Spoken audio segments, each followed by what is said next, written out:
बिल्कुल। आबिद भाई, कंटिन्यू करते हैं अपने क्वेश्चन को। तो डिस्कस कर रहे थे हम, तो ये सिनेरियो बना हुआ है हमारे इसमें। और हमें ये चीज़ें जो है कंप्रोमाइज इसमें नहीं करना चाहिए। जो चीज़ नहीं पढ़ा उसको क्लियर करना चाहिए। स्टडी में कोई कंप्रोमाइज नहीं होना चाहिए। हाँ, और आपकी बात का सोल्यूशन जो है मैं बताने लगा हूँ, जो मोस्ट इम्पोर्टेंट है, लाजमी है बताना। वो यही है कि हमने देख लिया, हम एग्री करते हैं इस चीज़ से कि हमें जो पढ़ाया जाता है वो प्रैक्टिकल एक्सपोजर में वो चीज़ें नहीं होती। तो इसका बेहतरीन हल यही है कि आप जो अपनी स्टडीज़ के ड्यूरिंग ही इंटर्नशिप्स अवेल करें।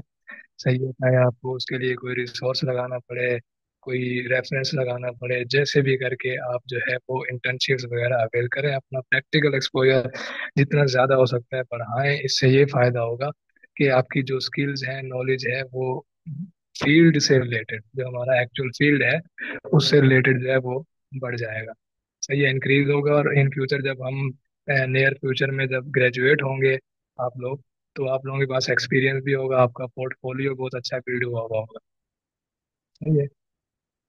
उसके बाद एक और पार्टिसिपेंट ने किया था क्वेश्चन, अनीब है शायद। अभी वो ग्रुप में है, तो उनको बोल दें यार वो मीटिंग ज्वाइन कर लें।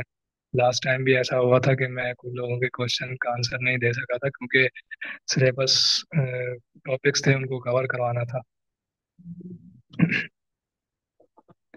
सर बहुत शुक्रिया आपका। मैंने माशाल्लाह देखा है, आपने ये जो बात की है बिल्कुल 100% ठीक है आपने, कि हमें खुद मतलब कि इस तरह की डेफिशिएंसी को ठीक करना चाहिए अपनी। तो बिल्कुल बाकी यार। सारी इंशाल्लाह ताला कोशिश करेंगे इस चीज़ के देखो ऊपर। यार, मैंने तो अभी तक यही ऑब्जर्व किया है कि अगर हम खुद सिंसियर नहीं होंगे ना अपने साथ या अपने फील्ड के साथ, तो कोई दूसरा बंदा, बाहर का बंदा आके हमें ये नहीं बोलेगा कि आप जनाब अपने फायदे के लिए ये काम करो। तो यही सब चीजें हैं यार। अब सब कुछ हमारे सामने है, हमारे कंट्री के हालात, हमारे फील्ड के हालात, सब कुछ। तो क्यों ना हम इनको नजरअंदाज करके फॉरवर्ड मूव करें। सही है, और फॉरवर्ड मूव करना यही है कि अपने फील्ड के लिए, अपने लिए जी जो भी कुछ बेहतर हो सकता है वो करें। जिस भी वे में हो सकता है, इन सब चीजों को नजरअंदाज करते हुए बस यही कर सकते हैं हम। और इंशाल्लाह इसी में ही बेहतरी होगी। यार एक वो अनीब है, जो उन्होंने लास्ट मीटिंग के सेशन के उसमें देखा था मैंने उनका क्वेश्चन। वो बोल रहे थे सर फार्मासिस्ट के साथ बहुत बुरा सलूक किया जाता है, उनको नौकर समझा जाता है, और फिजिशियन जो है वो उनको बहुत ज्यादा काम पे लगाए रखते हैं। कोई गलत मेडिकेशन अगर वो लिखते हैं, प्रिस्क्राइब कर दें, तो वो फार्मासिस्ट जो है अगर उस पर ऑब्जेक्शन लाए, इंटरवेंशन करवाना चाहे, तो वो उसको झाड़ देते हैं और इस तरह का। चलो जो भी है, मेरी रिकॉर्डिंग सुन लेगा वो अनीब, शायद मेल या फीमेल जो भी थी। तो उनके लिए ये आंसर है भाई। अगेन, मैं पहले दिन से यही बता रहा हूँ आप लोगों को कि डिपेंड करता है कि किस ऑर्गेनाइजेशन में आप काम कर रहे हैं और उसका एनवायरनमेंट कैसा है। तो ये वर्क इन्वायरमेंट बहुत ज़्यादा मैटर करता है कि इवन कि आपकी मेंटल जो एक स्टेबिलिटी होती है वो भी उसी पे डिपेंड कर रही होती है। अगर इन्वायरमेंट आपका सही नहीं है, वर्क प्लेस सही नहीं है, किसी वजह से कोई पॉलिटिक्स वगैरह वहाँ पे चल रहे हैं, आपस में एम्प्लॉयज के, या कोई लॉबी चल रही है, कोई जेलिसी वाला मैटर चल रहा है, तो क्या आपने ग्रोथ करनी है अपने प्रोफेशन में? आप तो मेंटली डिस्टर्ब हो जाएंगे। प्रोफेशन में ग्रोथ और लर्निंग और ये सब कुछ तो बात की बात है। तो मेरा आपके लिए सजेशन है, रिकमेंडेशन है कि आप जो है जब भी डिसाइड करें, अच्छी तरह से उस ऑर्गेनाइजेशन जॉब आपको मिलने लगे, इंटर्नशिप मिलने लगे, तो आप अच्छी तरह से पहले उस कंपनी की, उस ऑर्गेनाइजेशन की प्रोफाइल को देखें। सिर्फ सोशल मीडिया से नहीं, बल्कि जो आपके जानने वाले कोई अगर उस ऑर्गेनाइजेशन, क्योंकि ये बहुत बड़ा स्टेप होता है यार जॉब अवेल करना, इंटर्नशिप, क्योंकि हर जगह से बंदा चेंज नहीं कर सकता।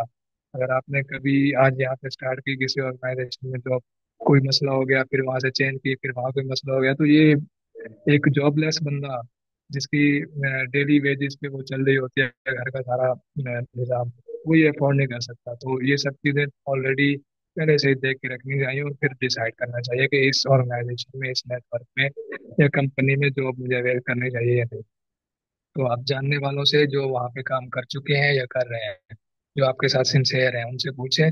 तब भी गाइड करेंगे। नेक्स्ट क्वेश्चन है sir, what is difference between clinical and retail pharmacy.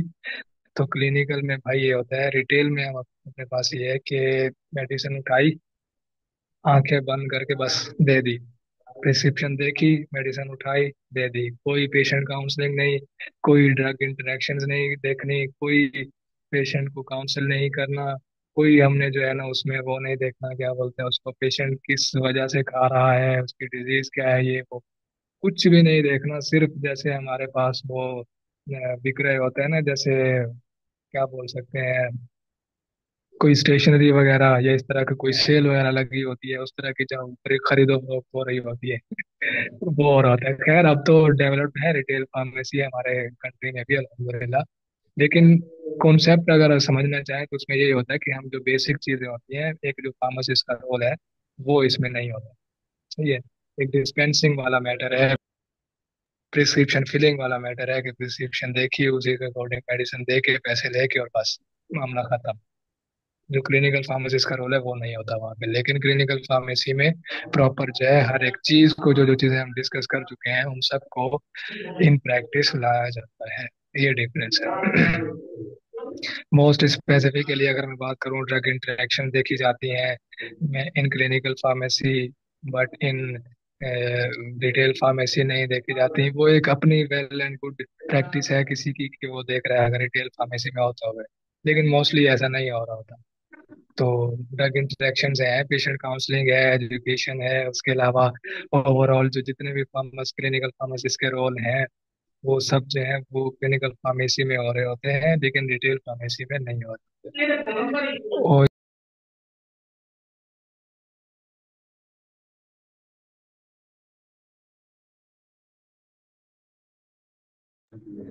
हाँ जी, कोई और किसी का क्वेश्चन।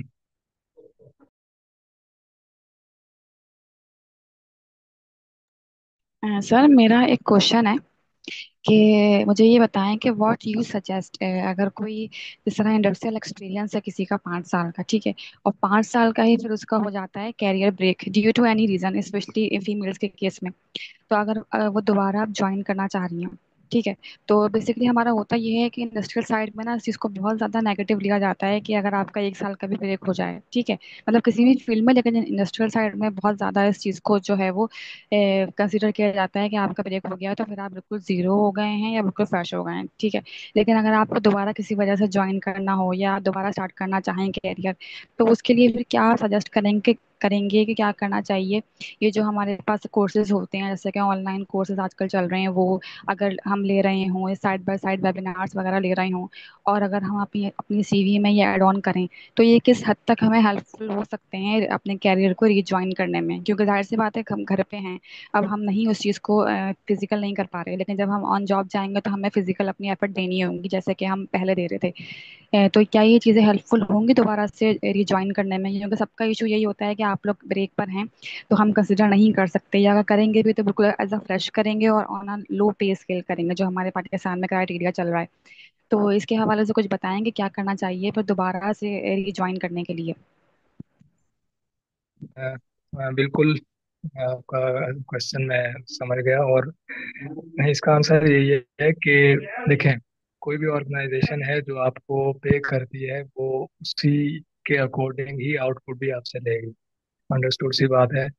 तो उस तरह का वो काम आपसे चाहेगी जिस तरह का वो आपको पे कर रही है। सही है। तो इसके लिए फिर क्या होता है कि क्या क्या रिक्वायरमेंट्स होंगी उनकी। सही है। तो उसमें सबसे पहले तो यही आ जाता है कि जैसे आपने बात की कि उस फील्ड से रिलेटेड या उससे आप इन टच नहीं रहे 1 साल या जितना भी टाइम हो गया। सही है। आप इन टच नहीं रहे तो इसका मतलब ये है कि आप वो जो आपके पास जो प्रीवियस नॉलेज था, सही है, इस गैप के आने की वजह से, आपकी उस फील्ड में प्रैक्टिस ना रहने की वजह से आप वो स्किल्स वो नॉलेज वगैरह भूल गए होंगे। सही है। तो क्या होता है कि वो आपको कंसीडर नहीं करते एज कम्पेयर टू यू। वो कंसीडर करते हैं फ्रेश ग्रेजुएट्स को जो कि सब कुछ ताज़ा सादा पढ़ के आए हुए होते हैं और जो की तलाश कर रहे होते हैं। सही है। उनके पास एक फ्रेश थ्योरी बेस्ड एक्सपीरियंस होता है। सही है। और आपके पास जो है वो प्रीवियस एक्सपीरियंस, तो प्रैक्टिकल तो होता है उसका, लेकिन आपके पास वो प्रैक्टिकल भी हो सकता है साल के बाद, 2 के बाद, वो भूल चुके हैं। सही है, ये आपका क्वेश्चन था बेसिकली, और उनका रिक्वायरमेंट भी यही थी। सही है। अब इसको टैकल, जैसे आपने खुद ही बताया कि आप अगर उस स्पेसिफिक फील्ड से रेलेवेंट कोई अपना उस क्या बोल सकते हैं, गैप वाले टाइम में उसके साथ इन टच रहे हैं, ये किसी भी तरह से, चाहे वो आपने जैसे अगर लेट्स सपोज मैं टीचिंग की बात करता हूँ, टीचिंग में आपने अगर ये किया कि आप लर्निंग में चले गए, टीचिंग आपने किसी वजह से छोड़ दी, आपने अपने पढ़ाई कंटिन्यू कर दी, लेकिन आप किसी हद तक उस प्रोफेशन से अभी भी रेलेवेंट है, उससे अभी भी आप उसमें हैं, इन टच है, क्योंकि आपको भी तो कोई टीचर पढ़ा रहा होगा। सही है। इसी तरह अगर कोई और प्रोफेशन है, जैसे अगर हमारे फार्मेसी की बात करें, तो उसमें यह है कि इंडस्ट्री का अगर के लिए आप अप्लाई कर रहे हैं, उसमें गैप आ गया था आपका प्रीवियस, और आपने उस एक साल के गैप में फॉर एग्जांपल हॉस्पिटल की जॉब कर ली, फिर भी आपके लिए रेलेवेंट है ये, फिर भी आपको वो कंसीडर करेंगे, क्योंकि हेल्थ से रिलेटेड तो आपने अपना फिर भी प्रैक्टिस जारी रखी, चाहे वो मेडिसिन बनाने में आपने ना रख सके, एक फॉर एग्जांपल आप मेडिसिन में उसको डिस्पेंस करने में या पेशेंट काउंसलिंग में आपने कर दी, लेकिन उसी से ही रिलेटेड था, ये इंटरेस्ट है, तो आपको कंसिडर करेंगे। तो इन शॉर्ट यही है कि आप वेबिनार, अगर आप प्रॉपर कोई जॉब नहीं अवेल कर सकते, कंटिन्यू नहीं कर सकते, तो आपको वीकेंड प्रोग्राम्स में कोई उसी से रिलेटेड कोई चांस मिलता है किसी कोर्स में इनरोल करने का, या कोई ऑनलाइन जो वेबिनार के अलावा सेशन वगैरह, या ऑन साइट वर्कशॉप वगैरह, या इसके अलावा कंपटीशन स्टूडेंट्स लाइफ में चल रहे होते हैं, जैसे अभी कराची यूनिवर्सिटी में साइंस फेयर हुआ था, KU साइंस फेयर, इसमें उन्होंने कंपटीशन हेल्ड करवाया था, और माशाल्लाह मैं लिंक्डइन पे देखता हूँ डेली बेसिस पे भाई उनका आया हुआ होता है हमारे उस पे, मेरी प्रोफाइल पे शो हो रहा होता है कि माशाल्लाह किसी की फर्स्ट पोजीशन, सेकंड, तो ये चीज़ें बहुत ज़्यादा मैटर करती हैं। आप प्रैक्टिकली अपना एक्सपोजर लाजमी रखें, चाहे अगर गैप आ जाता है स्टडी में या जॉब के रेलेवेंट अगर गैप आ जाता है, उससे रिलेटेड जो है आपने इन टच लाजमी रहना है, उससे रेलेवेंट फील्ड में आपने लाजमी खुद को इन्वॉल्व रखना है इस तरह से। तो इस चीज़ को वाकई इसी चीज़ से टैकल किया जाएगा, जो आपने खुद ही बताया कि आप वेबिनार्स, वर्कशॉप्स, कंपटीशन, उसके अलावा weekend programmes, courses, job even के कोई पार्ट टाइम है उसी से रेलेवेंट है। देखें अपनी फील्ड से सबसे बड़ी, अभी इससे पहले भी हमारी ये डिस्कशन हुई थी कि इंडस्ट्री साइड में क्यों नहीं गया और मैं हॉस्पिटल साइड क्यों आ गया। फर्स्ट ऑफ ऑल तो ये है कि हर किसी की अपनी माइंड की बात है, हर बंदे का अपना माइंड सेट होता है। सेकंड ये है कि अगर मैं इतने साल लगा के इतनी सब चीज़ें पढ़ के आ रहा हूँ जो कि पेशेंट से रिलेटेड है, डायरेक्ट रिलेशन में है, और मैं उसको जाके इनडायरेक्ट वे में जाके उसको इम्प्लाई कर रहा हूँ ऐसे एरिया में जहाँ पे उसका इनडायरेक्ट इम्प्लीमेंट हो रहा है, इम्प्लीमेंटेशन हो रहा है, तो मैं इस चीज़ को, मेरा नहीं अंदर से मुझे, मेरा जमीर मानता कि मैं इस ऐसे environment में, बस इन सिंपल वर्ड। बाकी ये है कि हॉस्पिटल में कम सैलरी, ये वो अपना अपना हर एरिया में ड्रॉबैक होते हैं, हर फील्ड में, हर जॉब पर प्लेस में आपको चीज़ें मिलेंगी। बस आपके अंदर कितनी पॉजिटिविटी है, आप कितनी चीज़ों से सीखते हैं, लर्निंग एनवायरनमेंट खुद से क्रिएट करते हैं अपने लिए, अपने यहाँ जहाँ पे भी जाते हैं उस एनवायरनमेंट को अपने मुताबिक किस तरह से डालते हैं, इतनी एबिलिटी आप में है, तो ये आप पे डिपेंड करता है। ठीक है सर, ठीक है, थैंक यू सो मच। वालेकुम सर। वालेकुम अस्सलाम। सर लाहौर में कौन से हॉस्पिटल ये क्लिनिकल की इंटर्नशिप करवा रहे हैं? कोई है आपको आइडिया तो गाइड कर दें इस बारे में। मैं फाइनल प्रोफ की स्टूडेंट हूँ और मतलब क्लिनिकल की इंटर्नशिप करना चाह रही हूँ, लेकिन मुझे आइडिया नहीं है कि कौन कौन सा हॉस्पिटल यहाँ पे ऑफर कर रहे हैं इंटर्नशिप। क्लिनिकल साइड में इंटर्नशिप, देखें जो जिनकी प्रॉपर हर साल में अनाउंस होती है ना, उनमें आ जाता है हमारे पास आगा खान, उसके अलावा क्या बोल सकते हैं, तबा हार्ट, उसके अलावा जियाउद्दीन, पेड ट्रेनीशिप जिसे हम बोल सकते हैं, वो इंटर्नशिप वगैरह वो सभी उसी में आ जाता है फाइनल ईयर स्टूडेंट्स के लिए। सही है, ये तीन चार मैंने आपको बताए हैं, बाकी पंजाब साइड में भी होते हैं, तो इस तरह की हो रही होती है। बाकी अगर इन केस इन उनकी जो अनाउंसमेंट डेट्स हैं, या जो उनके जो प्रॉपर हर साल इतने टाइम बाद प्रॉपर जो पीरियड है उससे हट के अगर आगे पीछे किसी टाइम में, उससे पहले या बाद में अगर आप अप्लाई करना चाहते हैं, तो उसका यही तरीका है कि उसी हॉस्पिटल में या किसी और हॉस्पिटल में चल तो रही होती हैं हर तरह की, हर हॉस्पिटल में गवर्नमेंट में भी चल रही होती हैं एट ए टाइम, इंटर्नशिप वगैरह स्टूडेंट्स आ रहे होते हैं, सीख रहे होते हैं, प्राइवेट हॉस्पिटलों में चल रही होती है। तो उसका तरीक़ेकार यही है कि उनकी ऑफिशियल अगर वेबसाइट है, वहाँ से उनका ईमेल अकाउंट वगैरह आप देखें, उसमें सीवी ड्रॉप करें प्रॉपर, एक ईमेल उस पर लिख कर, उसमें कंपोज ईमेल में जाके अब ये भी एक बहुत बड़ा स्टेप है आपकी सिलेक्शन में। अपना क्या बोल सकते हैं इसको, ईमेल जो आप सेंड करते हैं अप्लाई करते हुए, सही है, इसकी बेसिस पे भी आपकी सिलेक्शन शॉर्ट लिस्टिंग हो रही होती है जॉब पे। सही है, तो उसको प्रॉपर आप लिखो। ये आपको टेम्पलेट्स वगैरह लिंक्डइन पे मिल जाएंगे काफ़ी, इसके वो स्टेप्स माशाल्लाह काफ़ी लोग ऐसे हैं जिन्होंने, मैंने खुद जो है वो तकरीबन आज से 1 साल पहले ईमेल किस तरह से लिखी जाती है वो मैंने लिंक्डइन से ही देखा। किसी एक बंदे ने, कोई शायद अंग्रेज था कोई गोरा, उसने वो लिखा हो तो उससे मैंने देखे थे स्टेप्स, और उनको फॉलो करते हुए मैं जब भी जहाँ भी ईमेल मैं सेंड करता था सीवी के साथ, तो वही उसी वे में ही उसी स्टेप को फॉलो करके वो मैं लिखता था। उसको लिखे, उनकी ऑफिशियल वेबसाइट पे हो, कॉन्टैक्ट नंबर अगर है, तो किसी भी टाइप का पीसीएल या फिर उनका वो जो उसका कैश का किसी भी नेटवर्क था उस पे, मतलब आपने अपनी तरफ से चांस अवेल करने का कोई भी जो है ना वो तरीका जाया नहीं जाने देना। सही है, हर तरह से अवेल करने की कोशिश कर, ईमेल करनी पड़े, सीवी, इवन के फिजिकली आपको वहाँ पे इन पर्सन जाके एचआर में विजिट करना पड़े, आप जाए अगर आपने अवेल करनी है तो। और ये ऐसे ही पॉसिबल होगा, करें आप मालूम करें कि किस किस हॉस्पिटल में हो रही है। और मुझसे आपने पूछा, मुझे इंशाल्लाह अगर कभी पता चलता है इन दिनों में, मैं इसे ग्रुप में शेयर कर दूंगा ताकि आपके साथ बाकियों का भी वो फायदा हो जाए और वो उसका अवेयर कर सके। तो बाकी यही तरीका है कि अगर नहीं भी चल रही होती ना, तो मैं ये आपको बेहतर हल बता रहा हूँ। तो आप उनके पास जाएं, रिक्वेस्ट करें कि सर मैं अपना यूनिवर्सिटी में अंडर ग्रेजुएट हूँ फार्मेसी की, और मुझे जो है वो इंटर्नशिप चाहिए, काइंडली अवेल करवा दें। तो वो खुद भी, क्योंकि उनको भी काम चाहिए होता है कुछ अपनी फार्मेसी वगैरह को चलाने के लिए, तो वो चाहते हैं कि हमारे कुछ काम जो है ना वो बन जाए, वो खुद भी सीखे जाए, हमारे लिए भी काम है सीखे जाए, तो उनको चाहिए होता है, इजीली मिल जाएगी इंशाल्लाह। लेकिन सर मेरी फेलोज ने कुछ ने की है ना क्लिनिकल की, तो वो कह रही थी कि रेफरेंस के बगैर पॉसिबल ही नहीं है, रेफरेंस कोई अच्छा सा ढूंढो तो पॉसिबल होगा। नहीं, ऐसा भी होता है, मोस्टली ऐसा और होता है, रेफरेंस वगैरह वो चाहिए होता है, रिसोर्स वगैरह, लेकिन मैं आपको बोल रहा हूँ इंशाल्लाह आपको मिल जाएगी, आप कोशिश करके देखें। क्योंकि मैं खुद इस तरह की वो क्लिनिकल साइड तो नहीं, हॉस्पिटल साइड जैसे उसमें ओपीडी फार्मेसी हो गई, आईपीडी हो गई, जिनमें हम किसी हद तक क्लिनिकल की प्रैक्टिस कर सकते हैं। अभी मैंने अपना भी बताया था कि मैं अभी जिस उसमें हूँ, सेटअप में हूँ मैं, उसमें वो ऐसा क्लिनिकल फार्मेसी का नहीं है, लेकिन मैं खुद अपने उस पे इम्प्लीमेंट कर रहा हूँ और अल्हम्दुलिल्लाह अप्रिसिएशन मुझे मिलती है और मैं उसमें प्रोग्रेस कर रहा हूँ, शुक्र है अल्लाह का। तो बंदे के ऊपर डिपेंड है।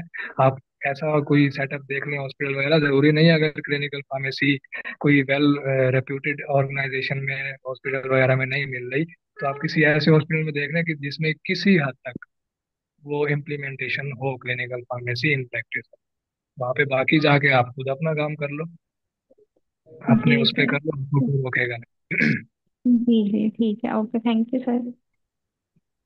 सर ये जो आपने अभी बताया जियाउद्दीन और आगा खान, इसका क्या प्रोसीजर होगा इनका अप्लाई ये करने का? प्रोसीजर होता है, देखें, इनका ये प्रोसीजर होता है कि फाइनल ईयर 9 सेमेस्टर या 10 सेमेस्टर में होते हैं आप लोग, और इनकी तरफ से अनाउंस हो जाता है मोस्टली अक्टूबर नवंबर दिसंबर इन जैसे मंथ्स में ना। इस ईयर के भी लास्ट में होगा आगा खान। इनका होता है इंटरनेशनल रेजिडेंसी प्रोग्राम होता है, international pharmacy residency programme, IRRP इस तरह का है कुछ। इसमें यह है कि ऑस्ट्रेलियन जो एसोसिएशन है फार्मासिस्ट की, उससे इसकी एक्रीडेशन है, एफिलिएशन है, उसके साथ ये लिंक्ड है। तो वहाँ का सर्टिफिकेशन मिलता है जो बंदा इसकी 1 साल की IRRP में सिलेक्ट हो जाता है ट्रेनिंग में। सही है, उसमें ये है कि बहुत ज़्यादा डिफिकल्ट एक सिलेक्शन प्रोसीजर है। आपकी जो GPA जो है वो 3.95 3.9 समथिंग होनी चाहिए। सही है, उसके अलावा टेस्ट उनका क्लियर, जो कि बहुत ज़्यादा डिफिकल्ट होता है, वो क्लियर करना चाहिए। और उसके अलावा जो है इंटरव्यू होता है वो क्लियर करना चाहिए। फिर ड्यूरिंग ट्रेनिंग बहुत ज़्यादा टेस्ट वगैरह, इवेल्युएशंस वगैरह हो रही होती हैं, उनको पास करना ज़रूरी होता है। तो ये सब एक प्रोसीजर है। ये इसी तरह ज़ियाउद्दीन का थोड़ा इससे कम है इंटेंसिटी, मतलब डिफिकल्टी डिफिकल्टी वाइज। सही है। और उसके अलावा दूसरा तबा आर्ट हो गया, उसके अलावा और भी हैं, इंडस, हाँ, इंडस भी है। उसमें भी इस तरह के, किसी में 6 मंथ का होता है ट्रेनिशिप, और ये इंटर्नशिप नहीं होता बेसिकली, वो अपनी तरह से कोई नाम दे दें इसको इंटर्नशिप का, तो अलग बात है। लेकिन फाइनल ईयर स्टूडेंट्स के लिए, 9 10 सेमेस्टर वालों के लिए ट्रेनिशिप ही होता है। ट्रेनिशिप का मतलब यही है कि आपने उनको जॉब के लिए ट्रेन करना होता है। इंटर्नशिप एक अलग चीज़ है। ट्रेनिशिप चल रही होती है इन 3 4 हॉस्पिटल की, किसी में 3 मंथ्स का होता है, किसी में अपना होता है 6 मंथ्स का, किसी में 1 साल का। मेरी जो सिलेक्शन है वो बनो काबिल के थ्रू अल खिदमत फार्मेसी में हुई थी, और 3 मंथ्स का था ये। सही है। और मेरा इसमें ये हुआ था कि तकरीबन 900 प्लस जो है वो कंपिटिटर्स थे जिन्होंने टेस्ट दिया था रिटर्न। बल्कि उससे पहले का स्टेप था, तकरीबन 4000 प्लस स्टूडेंट्स थे जिन्होंने अप्लाई किया था। उसमें ये हुआ कि कुछ शॉर्ट लिस्टिंग हुई तकरीबन 900 स्टूडेंट्स की। उसमें से फिर जो है वो तकरीबन 150 प्लस स्टूडेंट्स थे, 150 तक के। उनको इंटरव्यू के लिए सिलेक्ट किया गया, और फिर उनमें से फाइनली 25 स्टूडेंट्स को सिलेक्ट किया गया 3 मंथ्स की ट्रेनिंग के लिए। तो मैं उसी के थ्रू ही इसमें आया था, और मैंने उसमें अल्हम्दुलिल्लाह कंप्लीट किया मैंने उसको सक्सेसफुली। और उसके बाद जो है मेरी परफॉर्मेंस के बेस पे अल्हम्दुलिल्लाह फिर मुझे जॉब ऑफर की गई। तो इस तरह के जो है वो सिलेक्शन प्रोसीजर होता है। फर्स्ट जो चीज़ मैटर करती है CGPA, उसके अलावा इंटरव्यू में आपसे जो मैंने जो चीज़ें कवर करवाई हैं, अगर आप यही सब चीज़ अच्छे से कर लें, और डिपेंड करता है कि क्लिनिकल फार्मेसी के लिए या हॉस्पिटल फार्मेसी के लिए इंटरव्यू दे रहे हैं आप, या उसके अलावा रिटेल कम्युनिटी के लिए दे रहे हैं, जैसे दवागो इस टाइम पे बहुत उस पे है, मेरी फार्मेसी है। उसके अलावा जनाब और भी काफ़ी आई हुई है, दवाई के नाम से आया हुआ है। बहुत ज़्यादा है इस तरह के नेटवर्क फार्मेसी में इंटरव्यूज चलते रहते हैं, जॉब आती रहती हैं, और लोग अवेल करते हैं। तो उन इंटरव्यूज की प्रिपरेशन के लिए हर एक के लिए अलग से आपको कुछ चीज़ें जो है वो अपने माइंड में रखनी होगी, उनकी टाइम के साथ साथ प्रैक्टिस करनी होगी। और उनमें ज़्यादातर यही चीज़ें हैं जो मैंने आपको कवर करा। कम्युनिटी साइड अगर जाते हैं आप, तो उसमें ज़्यादा से ज़्यादा क्या होगा कि आपसे ब्रांड्स के नाम पूछ लेंगे कि ओमिप्राजोल जो है वो किस किस ब्रांड में आ रहा है, हाँ जी राइजिक में आ रहा है, हाँ जी ओमिजोल में आ रहा है। इस तरह के जितने भी आपके माइंड में होंगे, टेप 20 और इस तरह के उसमें आ रहा है, तो बता देना अगर आपकी इंटर्नशिप का एक्सपीरियंस है ऑलरेडी। अगर नहीं है तो आप फिर भी नेट वगैरह से देख सकते हैं, तो वहाँ से आइडिया हो सकता है। जिस डोमेन में आप इंटरव्यू देने जा रहे हैं, उस डोमेन की तैयारी आपने अकॉर्डिंगली करके जाना होगी। हॉस्पिटल फार्मेसी में ये सब चीज़ें काम आएंगी जो हमने डिस्कस की हैं इसमें, बल्कि इनको हमने थोड़ा इन डेप्थ वो कर लिया, इतना वैसे इन डिटेल होता नहीं है इंटरव्यू। ऑर्गेनाइजेशन पे भी डिपेंड करता है कि वो किस तरह का हॉस्पिटल है, के अकॉर्डिंगली फिर आपने तैयार होके जाना होता है। CGPA अपना प्रैक्टिकल एक्सपोजर ड्यूरिंग स्टडीज, अपने जो प्रैक्टिकल स्किल्स हैं उनको डेवलप करना है, तो अटेंडिंग फिजिकल या इन पर्सन या on site webinars, workshops, competitions, ये सब चीज़ें अवेल करने के बाद ही जो है वो आपका एक अच्छा रिज्यूम में जो है वो पोर्टफोलियो बिल्ड होगा, और इसकी बेसिस पे आपको इंटर्नशिप्स या जॉब वगैरह मिलेगी। आप देखो कभी अभी इस टाइम अगर कराची यूनिवर्सिटी में से कोई है फार्मेसी डिपार्टमेंट से हमारे इस क्लास में पार्टिसिपेंट, तो उसको इस चीज़ का आइडिया होगा कि लिंक्डइन पे आप जाके अभी देखें कराची यूनिवर्सिटी के स्टूडेंट्स की, या अंडर ग्रेजुएट्स की भी और ग्रेजुएट्स की भी, कि किस तरह से माशाल्लाह वो ड्यूरिंग स्टडीज या फिर अगर ग्रेजुएशन हो जाए तो फौरन बाद उनको एक वेल रेप्यूटेड फार्मा कंपनी या वेल रेप्यूटेड हॉस्पिटल में जॉब फौरन से मिल जाती है। उसकी वजह क्या है आपने ये देखनी है, उसकी वजह में सब कुछ यही आता है। उनका प्रैक्टिकल एक्सपोजर हो, मैनेजमेंट में होते हैं किसी ऑर्गेनाइजेशन में ड्यूरिंग स्टडीज, जैसे कोई वो है हमारी कोई सोसाइटी बनी हुई है फार्मेसी सोसाइटी के नाम से, या कोई भी, उसमें वो कितना एक्टिव है बंदा, ये चीज़ें सबसे ज़्यादा मैटर करती हैं आपकी प्रैक्टिकल लाइफ में। कोई भी इंडस्ट्री में, स्पेशली इंडस्ट्री में अगर आप जाएंगे ना, फार्मास्यूटिकल इंडस्ट्री में इंटरव्यू के लिए, उसमें क्या होता है कि ग्रोथ हो रही होती है, मैनेजरी लाइन में फार्मासिस्ट को लेके जाना होता है। तो वो यही देखते हैं कि बंदे में लीडरशिप, सॉरी, बंदे में लीडरशिप स्किल्स हैं कि नहीं है।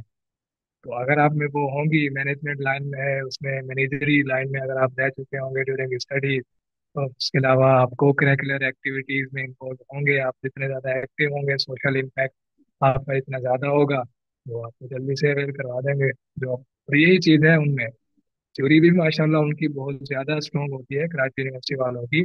और उसके साथ साथ उनका प्रैक्टिकल एक्सपोजर और उनकी को करिकुलर एक्टिविटीज जो है वो भी बहुत ज़्यादा उनकी वो होती है, बेहतर होती है, काफ़ी अच्छी होती है, उनमें उनकी इन्वॉल्वमेंट बहुत ज़्यादा होती है, प्रैक्टिकल एक्सपोजर बहुत ज़्यादा होता है। ये चीज़ है, इसकी वजह से वो उनको मिल जाता है फॉरेन को यहाँ से। तो ये चीज़ें आपने अंडर कंसिडरेशन रखनी है जब भी किसी जॉब के लिए अप्लाई करें। इसके अलावा और किसी का कोई क्वेश्चन?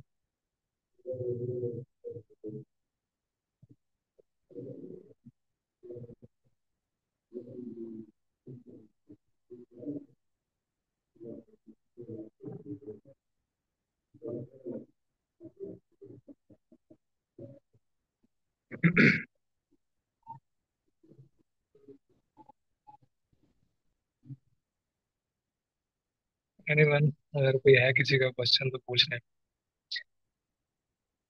अच्छा, मैंने एक चीज नोट की है कि आप लोग सही है, अच्छी बात है, ये भी चीजें डिस्कस करनी चाहिए। आप फ्यूचर का सोच रहे हो, और अभी जो हमने जो कुछ पढ़ा पिछली क्लासेस में या आज वाली क्लास में, उससे रिलेटेड कोई नहीं पूछ रहा मुझसे। हालांकि पूछना चाहिए, बहुत सी चीजें ऐसी थी जो इस लेवल पे जो है वो बंदे को नहीं क्लियर हो रही होती, तो उनको क्लियर करना चाहिए। बता दें अगर किसी का है कोई क्वेश्चन, नहीं तो ग्रुप में भी शेयर कर सकते हैं आप लोग, वहाँ पे मैं वो दे दूंगा रिकॉर्डिंग जब ये आएगी। रिकॉर्डिंग वगैरह आपके सामने 2 दिन बाद कर लीजिए जब भी, उसके बाद अगर पूछना चाहें तो ग्रुप में जैसे भी तब भी पूछ सकते हैं, इंशाल्लाह आपको रिस्पॉन्स मिलेगा। अगर अभी पूछ सकते हैं तो अभी मैं हूँ अवेलेबल, तो अभी पूछ लें।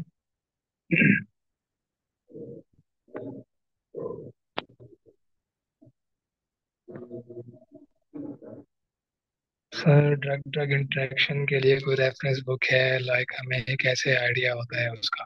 भाई, क्लिनिकल फार्मेसी का जब आपको कोर्स आउटलाइन उसका सिलेबस दिया जाएगा ना यूनिवर्सिटी की तरफ से, उसमें ये होगा। उसके अलावा ये जो फार्माकोलॉजी की बुक्स होती हैं, लिपिन कोड हो गई, इस तरह की, उनमें भी आपको मिल जाएगा ये।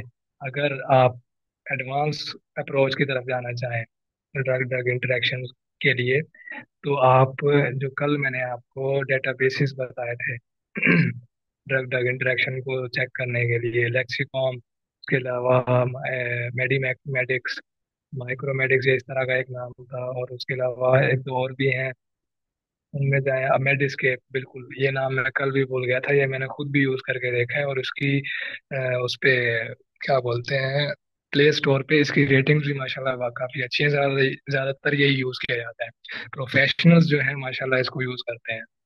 ऐसा है ये, तो आप उसको यूज़ करें। बुक्स की तरफ अगर नहीं जाना, बुक्स भी वैसे बता दी है मैंने आपको, अगर मोर एडवांस अप्रोच की तरफ मूव करना है तो वो फिर आप उसमें जाएं।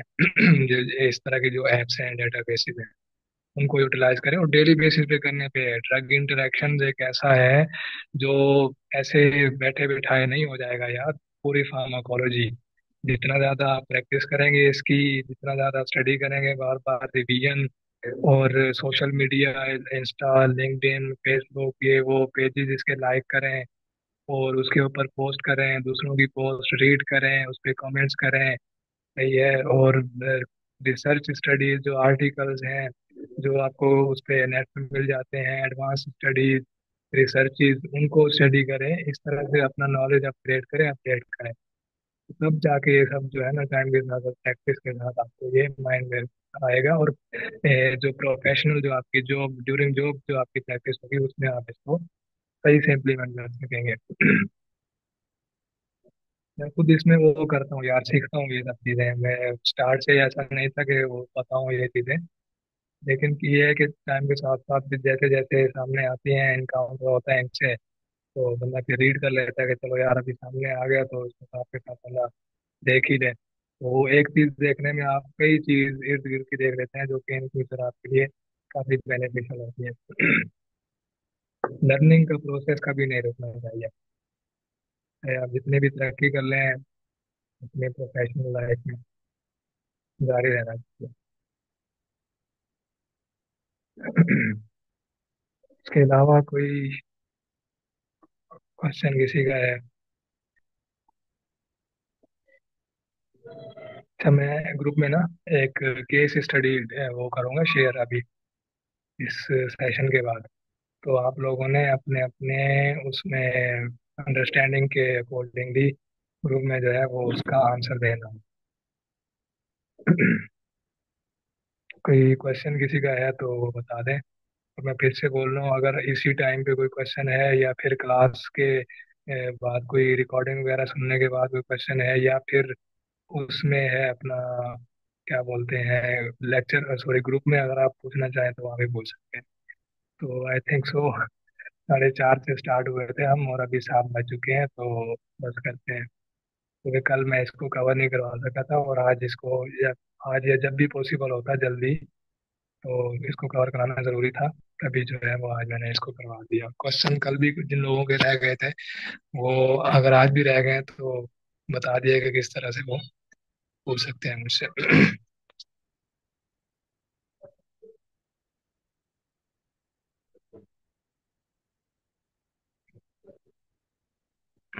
मुर्तज़ा हैदर भाई हैं, उनकी तरफ से एक क्वेश्चन है, सर क्लिनिकल फार्मासिस्ट का रोल बताएं इन शॉर्ट कि क्या क्या काम करता है हॉस्पिटल में। बिल्कुल, इन शॉर्ट यही है कि आप सबसे पहले तो प्रिस्क्रिप्शन की ट्रांसक्रिप्शन करते हैं। सही है, वो टेक्नीशियन भी कर रहा होता है, रिटेल फार्मासिस्ट भी कर रहा होता है, लेकिन आप किसी और उसको अलग तरीके से ट्रांसक्राइब कर रहे होते हैं, उसको रीड कर रहे होते हैं। डोज देखते हैं, आप सिर्फ रीड नहीं करते। अपने जो आपके माइंड में होता है कि इस ड्रग की इतनी डोज होनी चाहिए उसको कंसिडर करते हुए देखते हैं कि हाँ ज्यादा या कम तो नहीं है। ड्रग इंटरेक्शंस को देख रहे होते हैं। उसके अलावा जो रूट उसने प्रिस्क्राइब किया होगा एडमिनिस्टर करने का डॉक्टर ने, जैसे आईवी लिखा होता है, उसके अलावा पीओ लिखा होता है पर ओरल, और इसके अलावा जो स्पोजिटरीज होती हैं जिनको रेक्टल रूट से लिया जाता है उसके लिए एक अलग से एब्रीवेशन यूज किया होता है, उसमें लिखा होता है। तो होता है ऐसे प्रैक्टिस के दौरान कि प्रिस्क्राइबर जो है वो कोई गलत उसमें वो लिख दे रूट ऑफ एडमिनिस्ट्रेशन, उसको आपने देखना होता है। आपने ये देखना होता है कि डॉक्टर ने पेशेंट जो उसके माइंड में आया कि पेशेंट 6 मंथ्स का है या 6 ईयर्स का है, लेकिन पेशेंट तो भाई जो लेने आया वो तकरीबन 50-60 साल का बंदा है। तो हो सकता है कि वो किसी और को चेक कर रहा हो, प्रिस्क्रिप्शन उसको बता दी हो उस बुजुर्ग को। तो ये चीज़ भी आपने कंफर्म करनी होती है पेशेंट से। तो 6 राइट्स जो मैंने आपको बताए थे इन शॉर्ट वो आपने देखने होते हैं, जिसमें क्या आता है ड्रग इंटरेक्शंस भी उसी में ही आ जाता है। Right time, right dose, right drug, right medicine, drug एक ही हो गया। उसके अलावा राइट टू यूज, ये रैशनल यूज जो है ना वो एक क्लिनिकल फार्मासिस्ट की रिस्पॉन्सिबिलिटी। सही है, drug interactions, patient counselling, patient education, उसके अलावा क्या बोलते हैं ओवरऑल प्रिस्क्रिप्शन के जो डीलिंग है A to Z, from A to Z, वो क्लिनिकल फार्मासिस्ट ही कर रहा होता है। इवन के डायग्नोस्टिक्स में भी मैंने आपको बताया, टेस्ट इवेल्युएशन वगैरह R&D डिपार्टमेंट अगर है किसी क्लिनिकल फार्मेसी के साथ अटैच किसी हॉस्पिटल में, तो R&D में डायग्नोस्टिक्स में भी इन्वॉल्व होता है।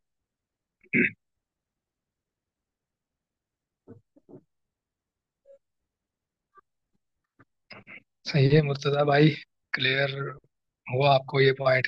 इसके अलावा अगर कोई है तो वो भी पूछ लें।